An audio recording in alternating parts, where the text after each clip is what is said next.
ท่านกำลังฟังสถานีวิทยุกระจายเสียง FM 104.5 เมกะเฮิรตซ์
แจ้ง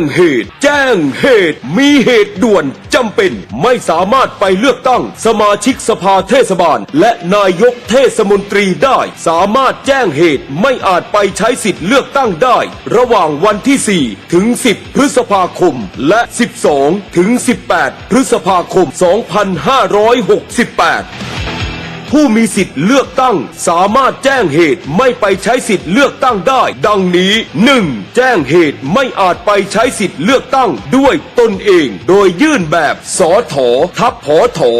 1/8ต่อนายทะเบียนอำเภอหรือนายทะเบียนท้องถิ่นที่ตนมีชื่ออยู่ 2. หากไม่สามารถยื่นได้ด้วยตนเองผู้มีสิทธิ์เลือกตั้งสามารถมอบหมายให้ผู้อื่นยื่นแทนได้หรือจัดส่งเอกสารทางไปรษณีย์ลงทะเบียนไปยังนายทะเบียน 3. แจ้งเหตุไม่อาจไปใช้สิทธิ์เลือกตั้งผ่านระบบออนไลน์ผู้มีสิทธิ์เลือกตั้งสามารถแจ้งเหตุไม่ไปใช้สิทธิ์เลือกตั้งผ่านเว็บไซต์ของสำนักบริหารการทะเบียนกระทรวงมหาดไทยหรือผ่านแอปพลิเคชันสมาร์ทโหวตได้เลยเป็นวิธีที่สะดวกรวดเร็วและประหยัดเวลาจริงๆนะจะบอกให้สร้างสรรค์ประเทศไทยพร้อมใจไปเลือกตั้ง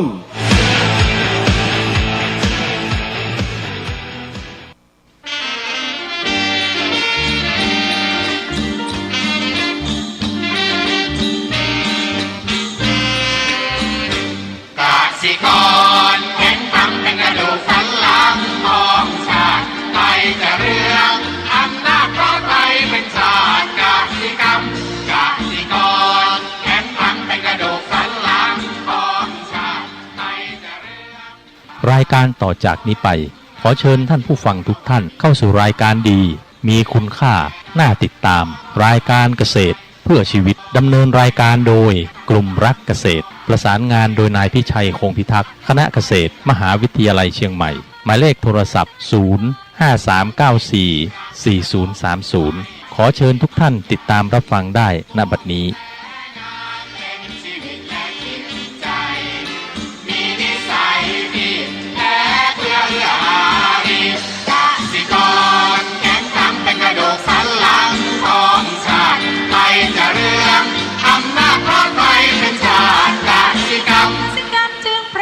เป็นหลักมันอาชีพสำคัญผู้ไทยที่ไร้สีใครจะเก็บใครจะแข็งแรงทวี สวัสดีครับท่านผู้ฟังพบกับรายการเกษตรเพื่อชีวิต สำหรับวันนี้เสนอเรื่องเศรษฐกิจฝืดเคืองก่อนเข้าสู่รายการก็มีธรรมะมาฝากท่านผู้ฟังหัวข้อจากหนังสือพจนานุกรมพุทธศาสตร์ฉบับประมวลศัพท์เรียบเรียงโดยเทพเวทีประยุทธ์วิยุตโตมหาจุฬาลงกรณราชวิทยาลัยพิมพ์เผยแพร่ปี2533หัวข้อธรรมะวันนี้คือนิกายคำว่านิกายแปลว่าพวกหมวดหมู่ชุมชนกองนะใน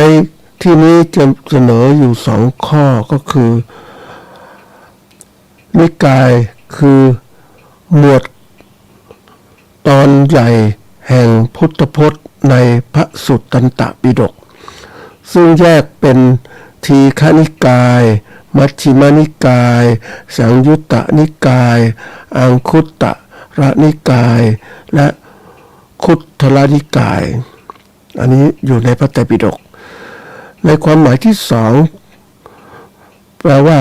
คณะนักบวชหรือศาสนิกชนในศาสนาเดียวกันที่แยกเป็นพวกในพระพุทธศาสนามีนิกายใหญ่ที่เรียกได้ว่าเป็นนิกายพุทธศาสนาในปัจจุบัน2นิกายคือ 1. มหานิกายหรือนิกายฝ่ายเหนืออุตรนิกายพวกหนึ่งแล้วก็เถรวาทพวกหรือนิกายฝ่ายใต้นะหรือทักษิณนิกายบางทีเรียกหิมยานพวกหนึ่งนะใน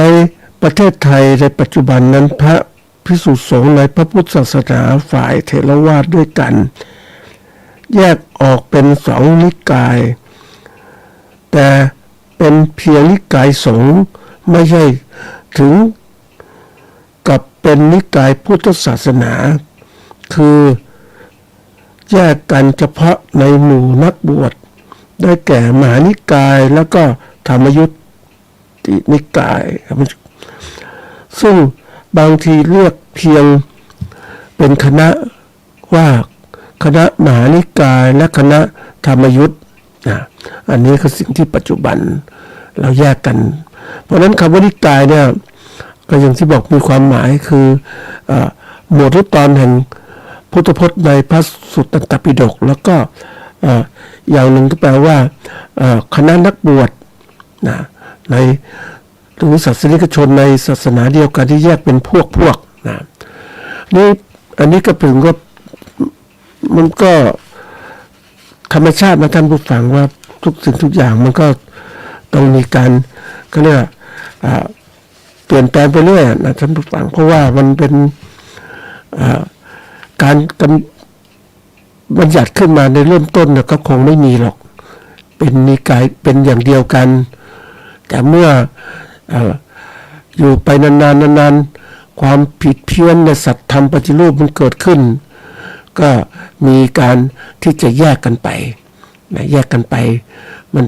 มันก็เป็นสิ่งที่ต้องพิจารณาเราในฐานะที่เป็นพุทธศาสนิกชนรุ่นท้ายก็ต้องมานั่งดูประวัติความเป็นมาต่างๆว่าเรานั้นควรจะปฏิบัติแบบใดนะบางคนก็อ้างว่าที่เปลี่ยนแปลงไปนี่ดีฉันดีที่สุดและกายนี้ฉันดีที่สุดอินิกายบอกว่าฉันก็ดีที่สุดก็เป็นอย่างที่บอกว่ามันก็เป็นแยกธรรมชาติของสรรพสิ่งมันรวมแรกๆรวมกันเป็นกลุ่มก้อนแต่เมื่อเวลาผ่านไปมันก็มีสิ่งที่ทำให้เกิดความแตกแยกเกิดขึ้นแยกกันไปทีนี้เราที่บอกเป็นพุทธศาสนิกชนเนี่ยเราก็ต้องศึกษาและนำหลักฐานที่ดีมาใช้บางทีไปอยู่ในประเทศไทยก็แน่นอนก็มี2นิกายธรรมยุติกับมหานิกายใครจะเป็นยังไงก็ขึ้นอยู่เราต้องไปศึกษาดูแล้วเราต้องมุ่งมองว่าเป้าหมายที่แท้จริงพุทธศาสนาคืออะไรนะเราสอนให้พ้นจากทุกข์นะก็คือเข้าสู่พระนิพพานนี่แหละแต่ทีนี้แล้วแต่ใครที่จะเอามาคณะใดนิกายใดหย่อนยานยังไงมันก็ขึ้นอยู่กับคนยังนึกถึงในประเทศญี่ปุ่นนะท่านผู้ฟังนะก็หย่อนยานมากคือหมายความว่าเป็นประเภทที่เรียกว่าในวัดก็ไม่ค่อยมีนักบวชละ นะก็เป็นฆราวาสมาทำตนเหมือนเป็นพระนะก็นี่คือยอดมากนะแล้วก็เขาเรียกว่าพวกนี้ก็มีครอบครัวผู้ชายที่มาเป็นผู้ดูแลหรือเป็นนักบวชบางทีก็มีครอบครัวด้วยนะก็เลยกลายเป็นหย่อนไปหมดเลยแต่เราเองถ้าผู้ฟังเรารู้ศึกษาเนี่ยก็ต้องพยายามอย่าหย่อนในการปฏิบัติธรรมเนี่ยมันก็ต้องดูต้องรู้จักเลือกในการที่จะพิจารณาต่างๆที่นี้จะเลือกอย่างไรเราถ้าเราไม่มีพื้นฐาน เราก็ต้องศึกษานะท่านผู้ฟังก็เป็นความยากลำบากรูปสุดท้ายเนี่ยเราต้องศึกษาไปว่ามันเป็นยังไงอะไรของจริงไม่จริงเราก็ต้องศึกษาโดยอ่านหลักธรรมพระเจ้านี่แหละแล้วเราก็ต้องมีการปฏิบัติ เพราะบางอย่างเนี่ยนะอย่างที่เคยมีการกล่าวว่าการปฏิบัติลัทธิต่างๆเนี่ยในพุทธศาสนาเนี่ยมันถึงกันหมดยังไงก็ถึงกันแต่การถึงเราเนี่ยมันรู้ด้วยมันบรรลุด้วยเขาเรียกมันจะแตกต่างกันมันไม่ใช่ว่ามันคือความเร็วมันเหมือนกันไม่ใช่ว่าช้าเร็วเนี่ยมันแตกต่างกันขึ้นอยู่ว่าผู้ปฏิบัติเลือกแบบไหนนะบางคนก็พูดเป็นกลางๆว่ามันถึงมันเท่ากันหมดนะหรือบางทีมันก็ไม่ใช่อย่างนั้นนะมันฟังเพราะว่าในเส้นทางเดินมันจะมีเส้นทางตรงเส้นทางลัดต่างๆตรงอ้อมมากอย่างนี้มันก็มีเพราะนั้นเราต้องศึกษาดีๆเราก็ดูอย่างที่บอกว่าเราจะปฏิบัติเพื่อการเข้าสู่มรรคผลนิพพานเนี่ยก็ต้องเลือกพ่อแม่ครูบาอาจารย์ที่สอนเราเลือกยังไงก็ต้องอ่านดูผู้นำดูผู้ตามเป็นยังไงปฏิบัติเป็นยังไงรุ่นต่างๆของครูบาอาจารย์เนี่ยก็ต้องดูบางทีบางคนรุ่นใหม่ๆสถาปนาตัวเองเป็นอาจารย์เก่งมากทั้งที่ประวัติกันมาต้องดูให้ชัดเคยมีโอกาสได้ไปดูเขาเรียกการที่นำเขาเรียกสถาปนานะว่าเป็นผู้มีเป็นพระอริยะอย่างนู้นอย่างนี้เนี่ยก็ตามดูก็เคยเห็นว่ามันผิดหลักจริงๆเลยทีนี้มันผิดหลักเนี่ยมันเราจับได้ดูได้แต่ว่าคนอื่นนะเขาไม่รู้เนี่ยมาคิดพิจารณานะก็ความไม่รู้นั่นแหละเป็นเหตุนะท่านผู้ฟังบางคนก็ได้บอกว่าผู้รู้บางคนก็บอกว่าก็ชีวิตคนมันก็แล้วแต่กรรมของคนน่ะเลือกอาจารย์ไม่ดีอย่างเนี้ยมันก็ตกระกรรมลำบากแต่เราเองในฐานะที่เราต้องดูว่าเรามีความมุ่งมั่นในพุทธศาสนาหรือไม่จะได้ไม่ถูกหลอกในสมัยพระเจ้าก็เช่นกันกลุ่มหนึ่งก็ไปหาพระเจ้ากลุ่มหนึ่งไปหาเทวทัตอย่างเนี้ยมันมีอย่างนี้ตลอดเวลาเพราะว่ามันเป็นที่ก็เรียกการฉกฉวยการอ้างอิงอะไรต่างๆมันมีหมดนะท่านผู้ฟังเราต้องดูให้ชัดๆนะจะได้ไม่เสียโอกาสที่เกิดมาพบพระพุทธศาสนาเราก็ต้องศึกษานะเพื่อความรู้แจ้งเห็นจริงตามความเป็นจริงเราต้องเลือกมุ่งมั่นจริงๆนะครับก็ฝากไว้เป็นข้อคิดนะนิกายวันนี้มาพูดถึงเรื่องของเศรษฐกิจฝืดเคืองนี่หลายคนก็ไม่ชอบฟังนะท่านผู้ฟังหลายคนก็ไม่เคยรู้ว่าเศรษฐกิจฝืดเคืองมันเป็นยังไงนะมันเป็นเรื่องที่เราต้องเรียนรู้แล้วเพราะว่ามันไม่เหมือนเดิมนะท่านผู้ฟังหลังจากโควิดเนี่ย New Normal มันเกิดขึ้นมันไม่เหมือนเดิมแล้วเพราะนั้นเราต้องรู้จักปรับตัวเปลี่ยนแปลงจิตใจของเราให้มันรู้ให้มันดีแล้วก็ทำตัวให้มันดีขึ้นด้วยมันถึงอยู่รอดได้คำว่าดูความหมายนะเศรษฐกิจนี่คือการซื้อขายแลกเปลี่ยนกันมันฝืดเคืองคำว่าฝืดนี่หมายว่าเป็นคำวิเศษนะฝืดแปลว่าเคลื่อนไหวไม่สะดวกไม่คล่องเพราะแรงต้านทานมีการเสียดสีเป็นต้นมันฝืดมันฝืดมันไม่คล่องตัวนะท่านผู้ฟังนะเรียกเรื่องคือถ้าเป็นเรื่องเศรษฐกิจนี่ก็คือว่าเศรษฐกิจที่มีปริมาณเงินหมุนเวียนในประเทศมีน้อยไปหรือการใช้จ่ายลดน้อยลงทำให้ราคาสินค้าตกเนี่ยอันนี้เป็นตัวสำคัญนะว่ามันไม่เงินไม่คล่องเงินไม่มีมากเนี่ย การจะจับจ่ายสินค้าต่างๆมันก็น้อยลงนะไม่มีเงินอ่ะมันก็จะมีตัวอย่างเช่นงานแสดงสินค้าโอท็อปเนี่ยมีสินค้าดีเยอะแยะเลยท่านผู้ฟังทั้งเสื้อผ้าอาหารการกินทุกอย่างแต่ค้าขายไม่ค่อยดีเพราะอะไรก็คือคนไม่มีเงินจะซื้อเขาก็เลือกซื้อไม่มีเงินก็ต้องเลือกซื้อสินค้าที่เขาจำเป็นไว้ก่อนสินค้าอื่นไว้ที่หลังอย่างเงี้ยอันนี้ต้องเข้าใจมันเป็นฝืดอย่างเงี้ยมันรายได้ไม่พอคือไอ้ตัวนี้สำคัญที่นี่มาดูความหมายคำหนึ่งที่ว่าไอ้ฝืดเคืองมันคืออะไรมันเป็นคำกริยานะ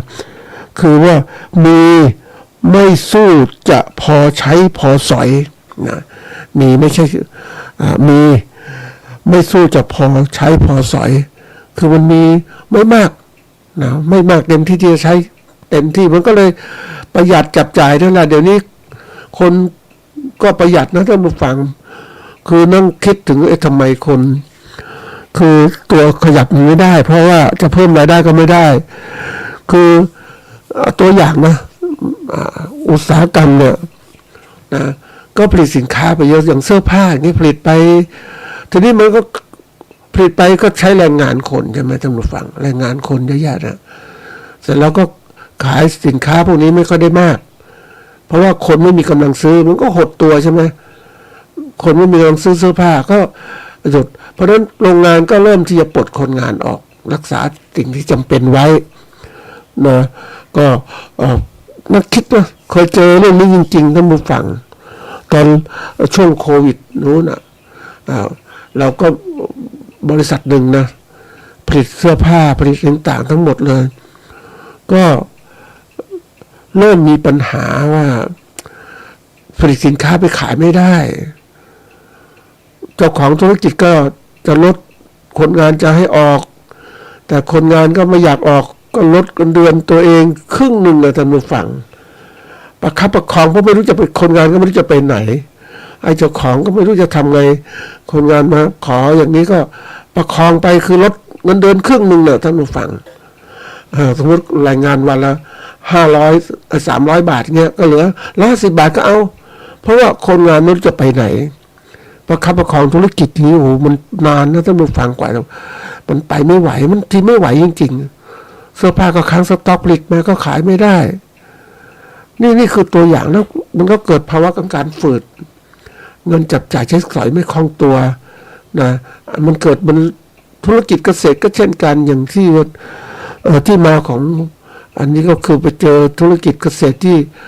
คนเอาสินค้าเกษตรมาขายนะใส่รถมาเลยมาแต่มันมีคนซื้อน้อยดูแล้วมันก็คือมันเป็นภาวะเศรษฐกิจที่มันฝืดเคืองจริงๆเลยนะมันเป็นฝืดเคืองนี่มันไม่คล่องตัวจริงๆนะท่านผู้ฟังจนทั้งรัฐบาลเอาเงิน10,000มาช่วยเนี่ยแล้วก็ตัวอย่างนี่คือเหมือนจะทำช่วยกันเขาเรียกว่าให้มันคล่องตัวมันก็เหมือนน้ำมันเครื่องที่มันหล่อเฟืองเกียร์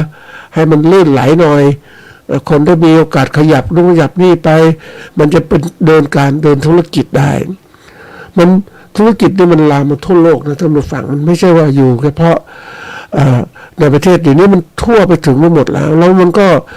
มันฝืดตั้งแต่ที่ว่าเกิดวิกฤตของการระบาดของโควิดแล้วก็เกิดการสงครามเกิดขึ้นยิ่งสงครามนี่มันไม่แน่นอนนะใครพรรคพวกใดและตอนนี้ก็อเมริกาก็ขึ้นภาษีสินค้าเข้าประเทศเขาก็ขึ้นภาษีเพราะฉะนั้นคนที่เคยส่งสินค้าเข้าสู่อเมริกานี่ก็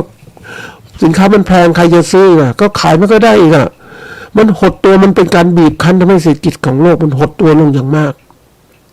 แล้วต่อไปนี้เราจะอยู่อย่างไรถ้าเราไม่รู้จักศึกษาสมมติผลิตสินค้ามาประเทศไทยเนี่ยเป็นประเทศเขาเรียกว่าตอนวิกฤตช่วงหนึ่งเนี่ยเราเขาเรียกว่าจีนกับอเมริกามีปัญหากันนะสินค้าจีนไปส่งอเมริกาโดยตรงไม่ได้สินค้าจีนก็มาเข้าสู่ประเทศไทยหรือมาตั้งโรงงานประเทศไทยก็ผลิตสินค้าไปสู่ประเทศอเมริกาซึ่งเขามีอำนาจก็เป็นประเทศใหญ่250 กว่าล้านคนเขาก็ซื้อของใช้เต็มที่นั้นเงินก็หมุนเวียนทีนี้ว่าปัญหาคือว่าตอนนี้อเมริกาเริ่มที่จะ ขึ้นภาษีประเทศไทยด้วยต้อง36%อย่างเงี้ยสินค้าต่างๆเยอะแยะเลยสินค้าเกษตรก็โดนด้วยโดนทุกอย่างแล้วจะขายใครขายอเมริกาวันนี้ประเทศเดียวนะซึ่งเราต้องขายประเทศเอเชียด้วยกันประเทศไหนบ้างล่ะที่มีคนบริโภคเยอะๆก็ประเทศอินเดียประเทศปากีสถานประเทศอินโดนีเซียมันก็อยู่พงแถวนี้ก็เราทำธุรกิจกับคนที่มีรายได้น้อยเนี่ยมันก็ไม่ค่อยมีกำไรมีกำไรน้อย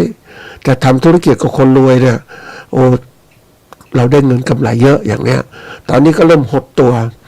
รัฐบาลก็ประคองบริหารยากเหมือนกันนะท่านผู้ฟังการบริหารธุรกิจเนี่ยมันไม่ใช่เรื่องที่บอกว่าคนจะไปคิดเองมันต้องมองทุกอย่างเป็นภาพรวมแล้วก็เสร็จแล้วก็บริหารให้เป็นการบริหารธุรกิจเนี่ยจริงๆแล้วมันก็เป็นวิชาหนึ่งก็เรียกว่าวิชาของพ่อค้าพ่อขายนี่แหละนะมันเป็นเรื่องที่เราต้องเรียนรู้ว่าเฮ้ยมันจะบริหารอย่างไรการที่เราอยู่เฉยๆเนี่ยอย่างสมมติว่าเราไม่เคยสนใจท่านผู้ฟังภาคเกษตรเนี่ยเราอ่อนแอหรือไม่มีความรู้เรื่องการค้าการขายเรามีการขายให้กับ พ่อค้าคนกลางตอนนั้นคือไม่คิดอื่นๆเลยคิดแต่เนี้ยเพราะว่าเราผลิตสินค้าเกษตรจำนวนมากแล้วก็ขายให้คนผู้ซื้อจำนวนมากทีเดียวก็พ่อค้าคนกลางก็ซื้อทีเดียว เราจะมาขายปลีกย่อยๆทีละส่วน2 ส่วนบางคนบอกไม่พอใช้จ่ายต้องการเงินด่วนต้องการเงินก้อนเพราะนั้นก็ขายเป็นเหมือนก็เป็นทีเดียวหมดเลยอย่างเงี้ยเพราะนั้นเมื่อขายมากๆอย่างนี้มันก็เกิดอะไรขึ้นเกิดการต่อรองแล้วกดราคาได้ง่ายกว่าเพราะคุณขายต้องการทีเดียวเนี่ยพ่อค้าก็ฉลาดก็เริ่มกดราคาต่ำๆในช่วงที่ผ่านมาไปเจอธุรกิจหนึ่งธุรกิจน้ำผึ้ง คนขายน้ำผึ้งก็แน่นอนเขาต้องเกษตรกรผู้เลี้ยงผึ้งเขาก็ต้องการขายน้ำผึ้งเพราะนั้นวิธีการที่เขาจะขายเยอะมากเลยทีเดียวเนี่ยเพราะว่ามันจะต่ำก็ไม่เป็นไรพอประคองก็มีกำไรนิดหน่อยเพราะต้องการเงินเอาไปจับจ่ายใช้สอยนะเพราะรอไม่ได้แล้วสินค้าบางอย่างมันสินค้าเกษตรเป็นสินค้าที่เน่าเสียได้ง่ายอย่างเนี้ยโอกาสที่จะเก็บไว้นานๆโดยผู้เกษตรกรเป็นผู้ผลิตเนี่ยเก็บนานๆเก็บไม่ได้มันต้องมีการบริหารที่ดีเพราะฉะนั้นวิธีการทำเรื่องการตลาดเป็นเรื่องสำคัญต้องเรียนรู้โลกเนี่ยนะอันนี้ที่เล่ามาเนี่ยเป็นที่มาของหัวข้อโครงการนี้ที่เราต้องเรียนรู้ความสำคัญตรงนี้ก็คือว่าเราต้องใฝ่ใจรู้มากๆนะท่านผู้ฟังเพราะว่าการทำการเกษตรอะไรต่างๆถ้าไม่เรียนรู้เรื่องของเศรษฐกิจต่างๆมันไปไม่ได้นะบางคนบอกว่าทำเกษตรก็ทำได้ที่โอ้ไม่เป็นไรทำพอมีพอกินพออยู่พอใช้ก็ทำได้แต่ทีนี้เราเองเนี่ยเราต้องการจับสินค้าเราต้องการที่จะเอาเขาเรียกต้องการเงินไปซื้อเสื้อผ้าซื้อปัจจัยอื่นๆอีกอะแล้วก็ต้องการเงินเพราะฉะนั้นผลิตเนี่ยมันไม่เหมือนเดิมมันเป็นเกษตรอุตสาหกรรมแล้วนะไม่ใช่เกษตรแบบ 1.0 ที่เคลื่อนย้ายไปไหนๆต่างๆไปทำการเกษตรพอกินของเรานั่นคือยุคหนึ่งเท่านั้นที่มันผ่านไปแล้วแต่เราจะย้อนจากนั้นย้อนไม่ได้เพราะว่าโลกมันเปลี่ยนคือจะย้อนได้ก็ต่อเมื่อเราเองเนี่ยไม่ใช้สินค้าอื่นอีกเลยใช้จะอยู่กับป่ากับเขาอยู่กับนี่ไม่ต้องมีโทรทัศน์ไม่ต้องมีสมาร์ทโฟนไม่ต้องมีอะไรต่างๆอยู่เนี่ยอยู่ได้สบายด้วยแต่ถามว่าอยู่ได้สบายอยู่ได้นานหรือเปล่ามันไม่นานนะท่านผู้ฟังเพราะอะไรต่างๆมันจะลุมล้อไปหมดนะอย่างลูกต้องเรียนหนังสืออย่างเงี้ยทำยังไงเนี่ยเป็นตัวอย่างเพราะมันต้องใฝ่ใจรู้เรื่องเศรษฐกิจให้มากบางคนบอกว่ามันยุ่งยากปวดหัวก็มันสิ่งสำคัญถ้าคุณไม่เรียนรู้คุณไปสินค้าไปขายไม่ได้ราคาแล้วคุณก็ขาดทุนน่ะคุณก็จนอยู่อย่างนี้ใช่ไหมอันนี้วิธีการก็ต้องพยายามที่จะเรียนรู้ให้มากขึ้นนะบางคนบอกว่าเอ้ยนี่คนที่ให้ความคิดเหมือนกันนะเขาบอกว่าเราไม่ต้องรวยอยู่ธรรมดาของเราถ้าเรามีคำว่ารวยมันจะมีคำว่าจนเห็นไหมมีการว่ารวยคำว่าจนแล้วอยู่แบบธรรมดายังไงใช่ไหมก็ไม่มีการเปรียบเทียบไงไม่มีรวยมีจนอยู่อย่างเนี้ยก็เหมือนชุมชนเผอิญไปเห็นพวกสลัมต่างๆนะก่อนนี่ ชอบเดินเที่ยวทำฝั่งไปดูแถวสลัมกรุงเทพโอ้คนไปใช้แรงงานอยู่กันอุดอัดไปหมดเลยไปเดินดูโอ้โหมันทีนี้เมื่อรัฐบาลเปลี่ยนแปลงหมดเลยอย่างสลัมคลองเตยอย่างเนี้ยนะหรือของหลอดของอะไรต่างๆที่คนไปอยู่แออัดเนี่ยเพราะว่าถ้าอยู่ค่อมกองมันเป็นที่สาธารณะใช่ไหมก็แอบไปสร้างนู่นสร้างนี่นะทีนี้ปรากฏว่ามันอยู่ยังไม่ได้เพราะว่าเขาต้องทำคลองให้มันสะอาดขึ้นไหลเวียนของน้ำนะมันเป็นสิ่งที่ต้องคิดแล้วว่าเราอยู่อย่างนั้นไม่ได้ก่อนไปดูให้เขาอยู่เขาก็ไล่คนพวกนี้ออกไปหมดมันก็หมดสลัมใช่ไหมเนี่ยเราอยู่กันยังไงคนอยู่ลำบากเพราะว่าไปขายแรงงานจะไปเช่าบ้านแพงๆก็ไม่ได้นี่คือถ้าเราอยู่อย่างเดิมๆอย่างเนี้ยอยู่กับป่ากับเขาไม่ต้องสนใจใครโอ้เดี๋ยวนี้ป่าเขาก็ไม่ค่อยมีแล้วท่านผู้ฟัง มีคนที่เป็นเจ้าของที่ใหญ่ๆโตๆไปบุกรุกป่าปลูกป่าคือไม่ใช่ปลูกป่าคือครอบครองที่ดินนะท่านผู้ฟังคนบุกรุกป่าก็ไปสร้างพวกเนี้ยบุกรุกไปไม่มีที่ทำกินก็ไม่ได้สิทธิ์ที่ทำกินก็ขายในทุนไป เพราะฉะนั้นก็บุกรุกต่อไปจนป่าจะหมดแล้วป่าหมดตอนนี้จะไปลุมแล้วเขาใหญ่เชิงดอยสุเทพอย่างเนี้ยไปอยู่บนดอยภูเขาสูงอย่างเนี้ยมันอยู่ไม่ได้ท่านผู้ฟังเพราะว่าอะไรต่อไปเนี่ยมันเศรษฐกิจมันไม่ไหวอย่างนี้แล้วเนี่ยอยู่อย่างเขาเรียกอยู่บนดอยสมมุตินะไม่มีน้ำท่าสมบูรณ์นะไม่มีน้ำมันขึ้นไปเนี่ยทำยังไงคมนาคมขนส่งลำบากใช่ไหม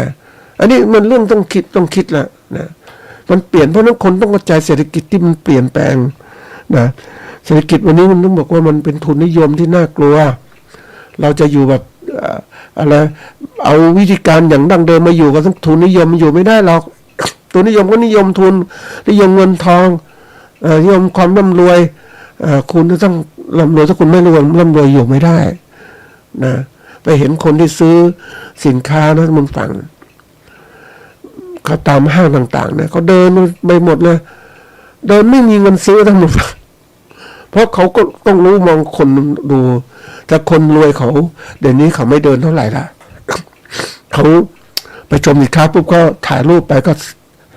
ติดต่อซื้อออนไลน์ได้เลยไม่ต้องไปสนใจเลยไม่ต้องเดินเสียเวลาเดี๋ยวนี้มันทันสมัยขนาดนั้นเพราะฉะนั้นเศรษฐกิจทุกคนต้องรู้แล้วเป็นไงอันที่สองเนี่ยแล้วก็ต้องปรับตัวด้วยไม่ปรับตัวไม่ได้ไม่ปรับตัวอยู่ไม่ได้นะคุณจะให้ใครมาอุ้มคุณรัฐบาลอุ้มคุณไม่ได้ทีนี้คุณจนก็ต้องจนอ่ะคุณไม่พัฒนาตัวเองเพราะว่ารัฐบ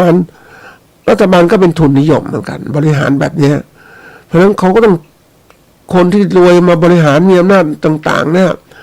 เราบางคนบอกว่าประเทศไทยมีก็เรียกคนบริหารต่างๆส่วนใหญ่เป็นผู้มีฐานะนะผู้ที่ผ่านประสบการณ์ของทุนนิยมที่เก่งๆดังนั้นเข้ามาบริหารคนจนบริหารได้ไหมไม่ได้ไม่มีความสามารถในการเลือกตั้งไม่มีความรู้ต่างๆจะอยู่ยังไงบางคนบอกว่าทำงานคนที่เข้ามาเนี่ยเขาก็ต้องจัดการธุรกิจของตัวเองคุณเลือกเข้ามาคุณก็ต้องยอมรับว่าคุณเลือกโดยไม่รู้เขาจะทำให้คุณหรือเปล่าเขาทำให้กลุ่มใครบ้างอย่างเนี้ยมันต้องคิดเนี่ยนะไปโทษใครได้ไงก็เราเลือกเขาขึ้นมานี่เองเราเลือกคนจนมาไหมคนจนบริหารไม่ได้ไม่เก่งใช่ไหมทีนี้รู้แล้วปุ๊บเรามาปรับตัวปรับเปลี่ยนตัวเองแล้วทำไมอันที่สามก็คือปรับเปลี่ยนตัวเองแล้วเนี่ยพัฒนาตัวเองให้ใช้ประโยชน์จากการเปลี่ยนแปลงต่างๆเหล่านั้นรู้ว่าเศรษฐกิจเป็นแบบนี้อะไรแบบนี้ก็ต้องปรับเปลี่ยนตัวเองให้มันรู้ว่าเฮ้ยเศรษฐกิจแบบนี้นะเราจะเอากำไรได้อย่างไรนะเราทำประโยชน์อย่างไรยิ่งไปดูไปมีโอกาสเข้าไปกินไปเที่ยวกรุงเทพท่านผู้ฟัง ไปกินอาหารหรูๆอ่ะไปลองชิมอาหารเขามันคือคนรวยเนี่ยก็มีเงินกันนะเขาก็ซื้ออาหารแบบนี้แพงก็ซื้อนะเขากินกันเยอะมากเข้าคิวซื้อกันคือมันเป็นอีกกลุ่มหนึ่งนะท่านผู้ฟังกลุ่มที่แบบว่าโอ้ยต้องการเลิศรสต้องการอาหารดีเขาก็ยอมจ่ายแพงไปซื้อ นี่ไปเห็นโอ้โหมันขายดีมากกำไรมโหฬารนี่ไปเห็นว่ามีสินค้าตุนมีคนขายรถเข็นเนี่ยเอามาขายท่านผู้ฟังอาหารอีสานเนี่ยขายดีมากๆเหมือนกันนะแต่เขาขายไม่แพงเขาขายคนมีกำลังซื้อตัวนี้เขาขายแต่ก็ถือว่าเขาค้าขายได้เก่งทีเดียวก็เจาะตลาดไปอยู่ในนั้นแหละใกล้ๆตลาดร้านค้าที่แบบคนกินอาหารรสหรูแต่เขาอยู่อย่างนั้นเพราะว่าคนส่วนใหญ่ยังซื้อสินค้าแบบนี้อยู่กินอาหารแบบส้มตำอะไรข้าวเหนียวไก่ย่างหมูย่างก็กินโอ้โหดีมากๆท่านผู้ฟังแต่เทียบแล้วเนี่ยกำไรตัวหน่วยมันแตกต่างกันคนขายกำไรสูงๆเนี่ยร้านใหญ่ๆตัวกำไรมหาศาลมาถึงนี้กำไรพออยู่พอใช้เพราะว่าเขาก็จะขายแพงไม่ได้เนื่องจากคนที่บริโภคเนี่ยเป็นคนที่มีรายได้ไม่มากนะนี่คือความแตกต่างเศรษฐกิจเป็นอย่างนี้เพราะนั้นถ้าเราเรียนรู้ปรับตัวให้มันทันเราจะทำแบบไหนดีจะเป็นผู้ที่ทำสินค้าเกษตรแบบขายเป็นอาหารสำหรับคนกลุ่มหนึ่งที่มีรายได้ไม่มากพอเราก็ได้รายได้กำไรเท่านี้แต่ถ้าเราปรับตัวปุ๊บเราขายสินค้าเกษตรเป็นอาหารเนี่ยให้กับภัตตาคารและรับภัตตาคารตัวเองใหญ่โตอย่างเนี้ยมันก็มีกำไรใช่ไหมนี่คือการรู้จักปรับตัวเศรษฐกิจต่างๆทุกอย่างมันใช้เวลาเหมือนกันแต่ว่ามันต้องคิดอยู่ว่าเราจะพัฒนาอย่างไรในโลกปัจจุบันเนี่ยเราจะอยู่เรื่อยๆเฉยๆไม่ได้วันนี้มันต้องสำคัญมากเศรษฐกิจมันกำลังเปลี่ยนแปลงแล้วก็เร็วมากมันโหดร้ายนะท่านผู้ฟังโหดร้ายสำหรับที่จะทำลายผู้อ่อนแอแล้วก็สร้างความเข้มแข็งให้ผู้เข้มแข็งต่อไปปลาใหญ่กินปลาเล็กมันทำนองอย่างนี้นะท่านผู้ฟังเพราะนั้นทีบอกว่าเราจะอยู่อย่างไรโลกนี้ต้องคิดหนักทีเดียวทีนี้เรามาดูว่าเมื่อเศรษฐกิจฝืดเคืองแล้วเราจะทำอย่างไรนะในการที่เราจะหาการบริหารยังไงนะคือการบริหารธุรกิจเกษตรภายใต้สถานการณ์ฝืดเคืองทางเศรษฐกิจเนี่ยจำเป็นจะต้องมีการวางแผนและปรับตัวอย่างรอบคอบโดยสามารถที่จะมีหลักและวิธีการดังนี้นะหลักการบริหารธุรกิจเกษตร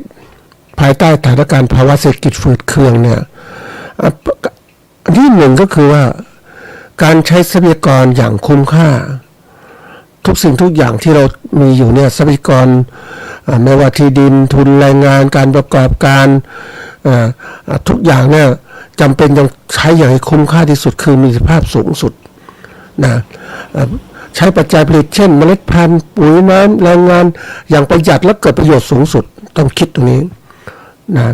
อันนี้เพิ่มมันมีโอกาสไปเห็น ชาวนาที่ปกติเพราะว่าข้าวราคาสูงเนี่ยเขาก็ทำนาเต็มที่เลยนี่ปรากฏว่ามีชาวนาอยู่ที่หนึ่งเขาไม่ทำนาเพิ่มบางทีพื้นที่นาบางทีเขาปล่อยว่างไปเขาเรียกว่ามันทำไปแล้วเนี่ยมันมากเกินประสิทธิภาพมันไม่ดีเพราะนั้นหยุดหรือบ้างนะหยุดคือไม่ทำครบละเพราะว่าทำครบโดยลงทุนไปเนี่ยกำไรมันได้ต่อหน่วยมันต่ำเขาก็เลยหยุดไปที่โดยเฉพาะอย่างยิ่งชาวนารายหนึ่งที่เขามีพื้นที่ของเขาได้ประมาณนัก10 กว่าไร่แต่เขาเข้าพื้นที่คนอื่นอีก20 กว่าไร่นี่เขาก็ไม่เช่าเขาพอหยุดก่อนเพราะว่าบริหารไม่คุ้มค่าเกิดขึ้นนะอันที่สองเนี่ยการวางแผนการผลิตอย่างเหมาะสมนะคือวางแผนผลิตเนี่ยคือไม่ว่าคุณผลิตสินค้าเกษตรแบบไหนก็ตามเนี่ยคุณต้องวางแผนคือต้องดูตัวสำคัญที่สุดคือดูผู้บริโภคที่จะซื้อสินค้าคุณเขาเรียกดูภาวะการตลาดลดคือต้องลดความเสี่ยงเรื่องราคาพืชผลเกษตรตกต่ำอันนี้มันตกต่ำจริงอย่างข้าวเนี่ยขยับมาขึ้นน้อยมากเลยคือพ่อค้ากดราคาอย่างกรณีเช่นน้ำผึ้งก็เช่นกันผู้เลี้ยงผู้ผลิตน้ำผึ้งมาเยอะแยะเลยมาขายราคาไม่แตกต่างจากเดิมเลยท่านผู้ฟังแตกต่าง5 บาทเท่านั้นแหละแต่วัตถุดิบสินค้าเกษตรมันขึ้นมากมาเลย ค่าแรงงานก็ขึ้นแต่เขาก็บอกให้เท่านี้แหละถ้าคุณเขาซื้อให้เท่านี้ให้ราคาเท่านี้ถ้าคุณอยากได้ราคาที่อื่นดีไปขายที่อื่นไปอย่างเนี้ยนี่คือเรื่องเขามีเขาเรียกว่าโอกาสใครโอกาสมันเพราะนั้นคุณวางแผนคุณไม่รู้ว่าตลาดเขาต้องการยังไงคุณผลิตมาเยอะแยะแล้วคุณขายไม่ได้เนี่ยเขากดราคาคุณตลอดใช่ไหมอันที่สี่คืออันที่สามเนี่ยคือการลดต้นทุนการผลิตทุกอย่างต้องลดนะวันนี้สถานการณ์มันไม่ค่อยดีเนี่ยคุณต้องลดต้นทุนให้ได้มากสุดคือทำทุกอย่างอย่างมีประสิทธิภาพลดรายจ่ายที่ไม่จำเป็นใช้วัสดุทดแทนปรับกระบวนการผลิตให้มีคุณภาพมากขึ้นเลือกกระบวนการที่ดีมากขึ้นคุณจะแบบใช้จ่ายแบบช่วงเศรษฐกิจเฟื่องฟู ไม่ได้เดี๋ยวนี้มันต้องดูแลตัวเองแล้วไม่มีใครมาช่วยนะท่านผู้ฟังเหมือนกับชาวนามาเรียกร้องให้รัฐบาลช่วยนู่นช่วยนี่ข้าวราคานี้ช่วยลดต้นทุนรัฐบาลไม่มีเงินเขาก็ไม่ทำเขาก็ทำช้าๆค่าชดเชยค่าอะไรต่างๆเราต้องเข้าใจความจริงอย่างหนึ่งว่าการผลิตเนี่ยมันขึ้นอยู่ตัวคุณเองคุณจะให้คนอื่นมารับผิดชอบยังไงคุณมีความคุณทำเองอ่ะคุณรับผิดชอบเองอย่างเนี้ยนะอันที่สี่คือสร้างความสัมพันธ์กับการตลาดผลิตตามความต้องการของตลาดมีการเจรจาและเข้าช่องทางการขายโดยตรงนะวันนี้ทำการตลาดมันดีที่สุดแล้วท่านผู้ฟังเพราะว่าจะไปหวังพึ่งใครได้นะทุกอย่างเนี่ยถ้าเรามีตลาดรองรับเดี๋ยวนี้บางคนเขาเลือกใช้วิธีการว่าผลิตสินค้าภายใต้เครือข่ายผู้ประกอบการรายใหญ่เขาให้พันธุ์สัตว์มาให้มันเลี้ยงให้อาหารการกินหน้าที่คุณมาเลี้ยงให้ดีที่สุดแล้วขายเขาให้ราคาเท่านี้กี่กิโลละกี่บาทก็ว่ากันเนี่ยตกลงอย่างเนี้ยเขาเรียกเป็นการทำพันธสัญญาเครือข่ายใครเขาร่วมก็จะได้ผลิตแบบนี้เพราะฉะนั้นก็จะลดคือมีความตลาดดีปุ๊บยังไงก็ตามราคาก็คงเดิมแบบที่เขากำหนดไว้แต่เราบริหารเราเองว่าเราได้วัตถุดิบมาตัวนี้เราทำไงให้มันได้ผลผลิตที่มากขึ้นนะเราก็จะได้กำไรมากได้ขายราคามากขึ้นกำไรก็มากขึ้นนี่คือสิ่งที่เกิดขึ้นในขณะนี้เพราะฉะนั้นเกษตรกรรายเล็กที่จะอยู่ได้ถ้าอยู่อย่างโดดเดี่ยวนะท่านผู้ฟังผลิตมาขายไปอย่างตัวอย่างเช่น เกษตรกรสวนส้มมันมีรายเล็กรายใหญ่นะท่านผู้ฟังรายใหญ่ๆเนี่ยเขามีความมั่นคงการตลาดสูงมากเขามีเป้าหมายคือลูกค้าขายซื้อของเขาก็ขายเพราะฉะนั้นเขาก็มีโอกาสที่จะสร้างความมั่นคงแต่รายเล็กก็ไม่มีโอกาสนะท่านผู้ฟังไปเจอเกษตรกรขายส้มชาวสวนขับมาขายเนี่ยต้องไกลนะคือตลาดมันราคาไม่ดีท่านผู้ฟังชาวสวนเจอราคาไม่ดีปุ๊บก็ต้องขายเองอะราคาดีจะขายส่งไปเลยแต่ว่าราคาไม่ดีก็มาขายเองทีนี้ตัวเองไม่ได้วางตลาดคือหวังว่าพึ่งผู้บริโภคทีนี้ผู้บริโภคนี่ก็เขาก็น้อยเพราะว่าคือส่วนใหญ่เนี่ยเขาไม่ค่อยมีเงินกันนะก็ไม่ซื้อทำยังไงสินค้าบางตัวเนี่ยมันสินค้าเกษตรที่ไม่จำเป็นเนี่ยเขาก็ไม่ซื้อนะอย่างจะซื้อสินค้าจำเป็นที่สุดเนี่ยนะคือข้าวตัวอย่างนะไปเจอพ่อค้าขายข้าวเนี่ยขายข้าวมาหลายปีมากเลยท่านผู้ฟังอย่างไรก็ตามคนต้องกินข้าวอยู่แล้วเขาค้าขายข้าวสารรวยส่งลูกเรียนสบายมากเลยก็ไม่ต้องทำอะไรอยู่กับร้านเดี๋ยวคนก็ซื้อข้าวใช่ไหมแต่ถ้าเป็นผลิตเกษตรเป็นสินค้าคือส้มอย่างเงี้ยมาขายเนี่ยถ้าเศรษฐกิจดีคนก็ซื้อส้มเต็มที่เลยแต่นี่มันไม่ดีพวกก็เลือกสินค้าจำเป็นไว้ก่อนนะตัวอย่างอย่างเนี้ยนี่คือของจริงนะมันเป็นสิ่งที่เราต้องเข้าใจเราทำธุรกิจเกษตรด้านใด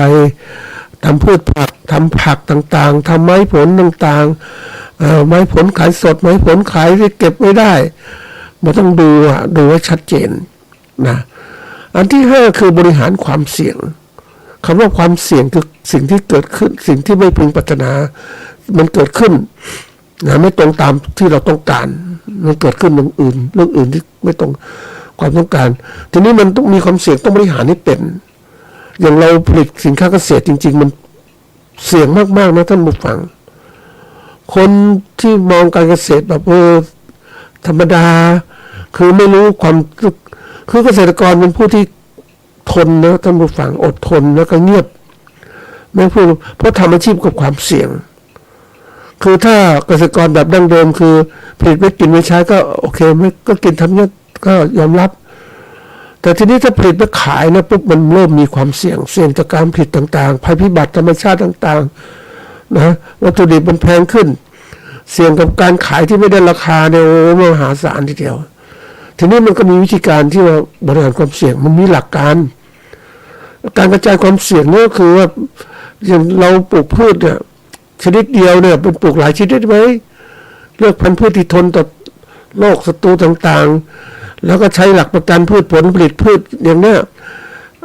อย่างบางคนเกษตรกรนะท่านผู้ฟัง ผลิตพืชอาหารสัตว์ข้าวโพดเนี่ยเขาซื้อเมล็ดพันธุ์จากบริษัทเนี่ยบริษัทนี้ว่าขายเมล็ดพันธุ์ข้าวโพดไปเกษตรกรก็ขายก็ผลิตมาขายตกลงราคาล่วงหน้าเลยอันนี้คือประกันพืชผลละหมายความว่ากำหนดราคาซื้อขายไว้แล้วเรียบร้อยเพราะฉะนั้นเกษตรกรมีหน้าที่ผลิตอย่างเดียวไม่ต้องเพิ่มอะไรต่างๆทั้งสิ้นนะอันนี้คือตัวอย่างเดี๋ยวนี้การมีประกันภัยพืชผลเนี่ยมันก็มีระดับความใหญ่ๆแต่รายเล็กๆไม่ทำกันหรอกเพราะว่าไม่มันเหมือนกับว่ามันท่านทำนี่เคยชินอย่างนี้นะอย่างนี้ก็ตามเดี๋ยวนี้มันอย่างบริษัทประกันภัยพืชผลเนี่ยมันก็คิดแพงนะถ้าจะประกันเพราะว่าความไม่มั่นคงในการผลิตต่างๆมีมากนะอันนี้เรื่องใหญ่นะมันในประเทศที่พัฒนาแล้วก็ทำตรงนี้อันนี้เป็นเพียงหลักการกว้างๆนะท่านผู้ฟังว่าเรามีหลักๆอย่างเนี้ยการจัดการทรัพยากรการวางแผนการลดต้นทุนการสร้างความตลาดและการแบ่งความเสี่ยงคือทุกปัจจัยมันมีความเสี่ยงบริหารนั้นจะเก่งขึ้นแล้วทำให้เรานั้นธุรกิจเกษตรเราอยู่รอดได้นะอันนี้คือหลักการทีนี้มาถึงวิธีการเนี่ยวิธีการบริหารธุรกิจเกษตรให้ยั่งยืนในช่วงเศรษฐกิจฝืดเคืองเนี่ยมันยากนะท่านผู้ฟังอันที่หนึ่งก็คือว่าการปรับรูปแบบการผลิตนะ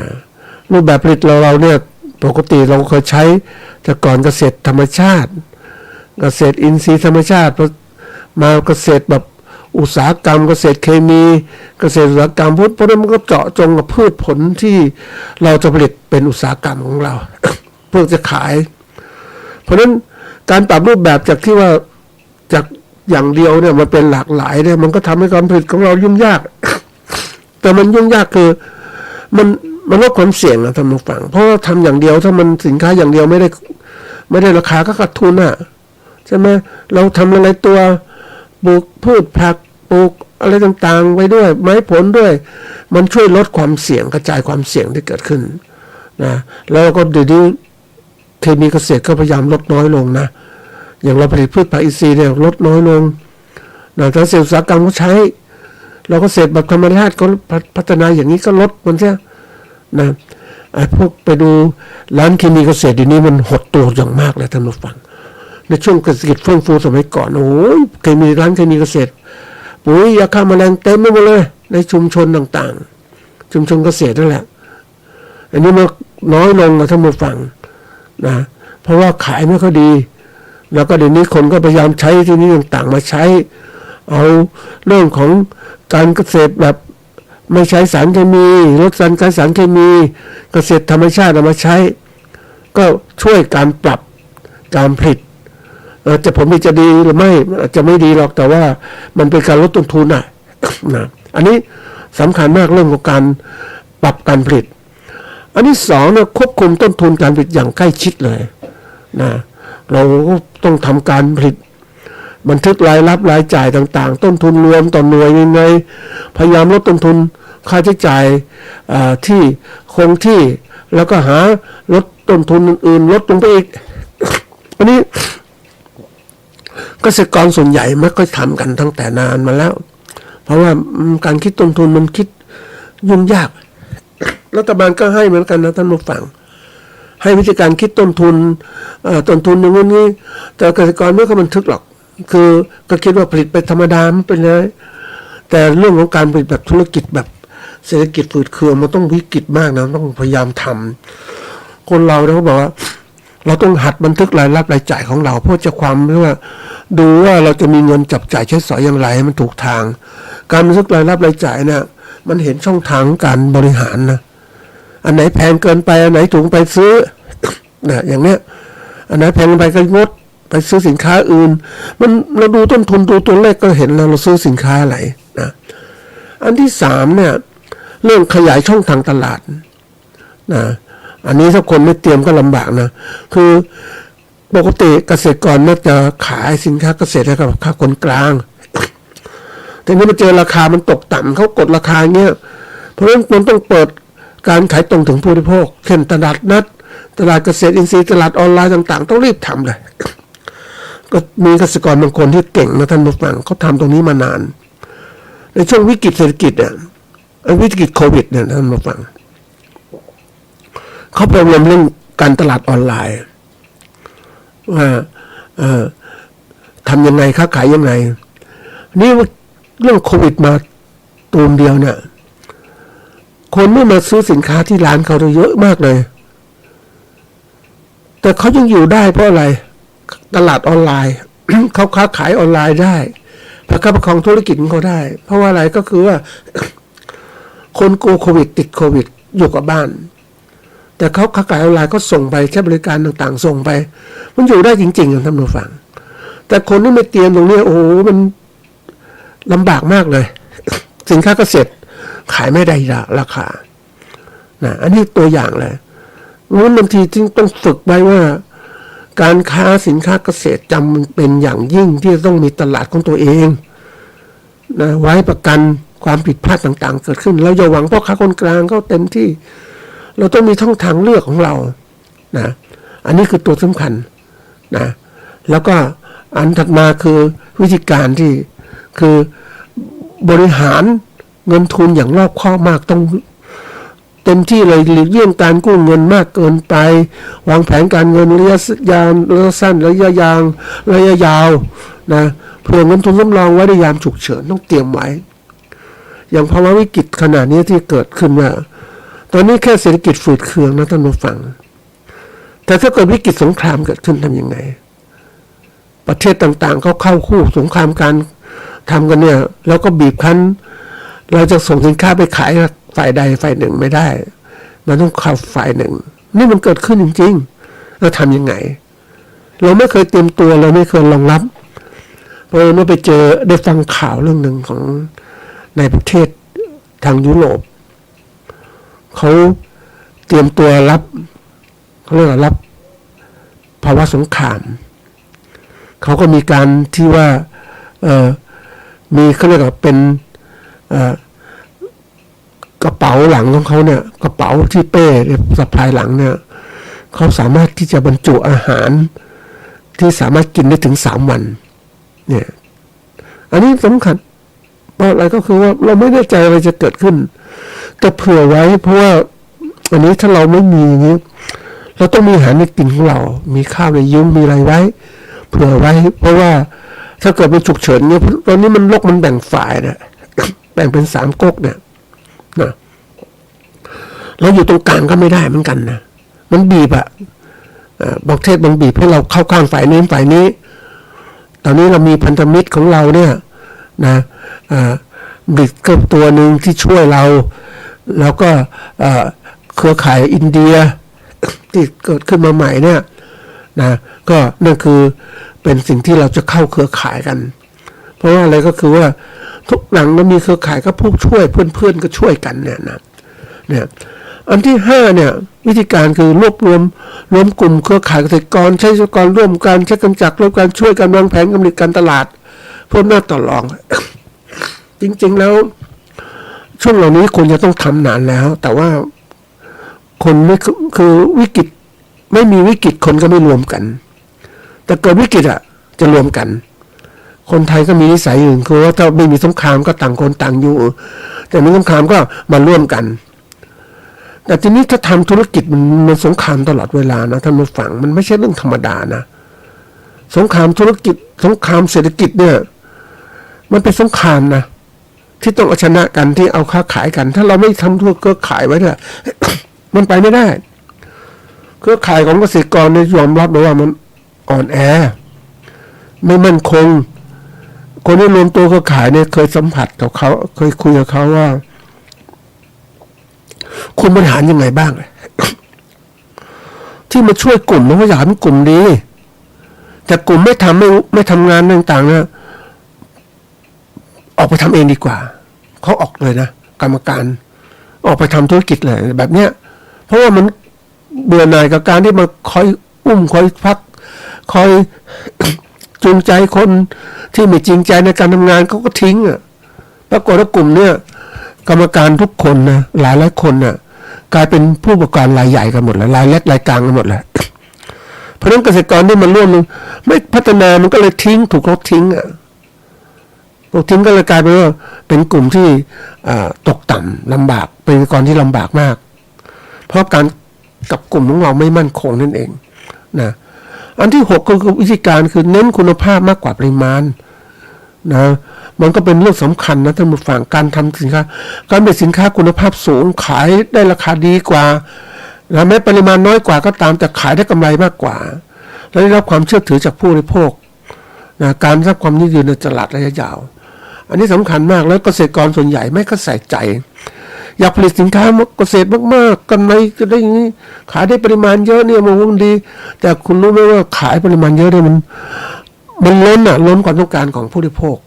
ก็ผลิตน้อยๆนะขายแพงๆอย่างเนี้ยไม่เหนื่อยด้วยใช่ไหม